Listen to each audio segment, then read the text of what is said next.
Hey bakers, today on Cakes by MK we are going to be making gorgeous rainbow frosting. It's actually really easy to do, so you want to start off with getting all your colors ready. So I've got green, some maroony kind of red, pink and yellow. Now I'm just giving them a good mix to make sure they're all nice and smooth and don't have too many air bubbles in them. Now next I'm grabbing some piping bags, and without putting any piping tips inside or cutting the tip of the bag off, I'm just filling them with the different colors.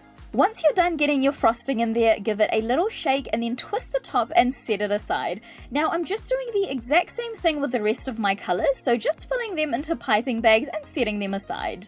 Okay, so we've got our 4 colors now and we can move on to the next step. So I've got some cling wrap here and I'm going to lay a long piece of it out on my bench and cut the edge off.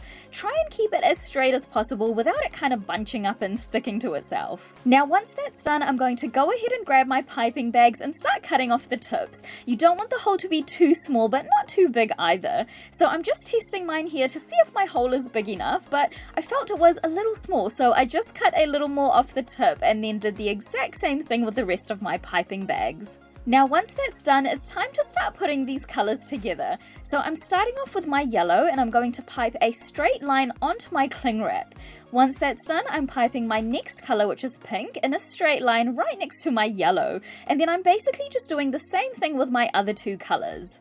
Now once I've done all my colors, I'm doing one more line of each color, so I've got 8 lines in total. Next I'm going to use the cling wrap to roll the colors together, almost like wrapping a sushi roll, and then I'm twisting one side of my little buttercream roll to keep it nice and secure. Now I'm preparing my actual piping bag that I'm going to pipe out of. So today I'm using a 1M piping tip, so I'm just putting that into my piping bag and then pushing it back slightly and cutting off the tip of my piping bag. This just helps to make sure you don't cut too big of a hole. My hole was actually a little small, so I just pushed my piping tip back a little again and cut a bit more of the piping bag off. Next I'm grabbing my buttercream roll and twisting the end, which I hadn't twisted yet, and then cutting the end off. This is the end where our buttercream is going to come out of, so you want to place your buttercream roll into your piping bag with the side that you just cut off first. Okay, now you're just going to secure the end of your piping bag by twisting it and then just testing that your buttercream is coming out properly before you start piping. So I'm starting off with a simple swirl border, and as I'm piping you can see all the different colors coming through. I mean, how cool does it look? I probably didn't use the best color combo though. The green looks a little out of place. I probably should have used maybe a lighter green, but you know, you get the point.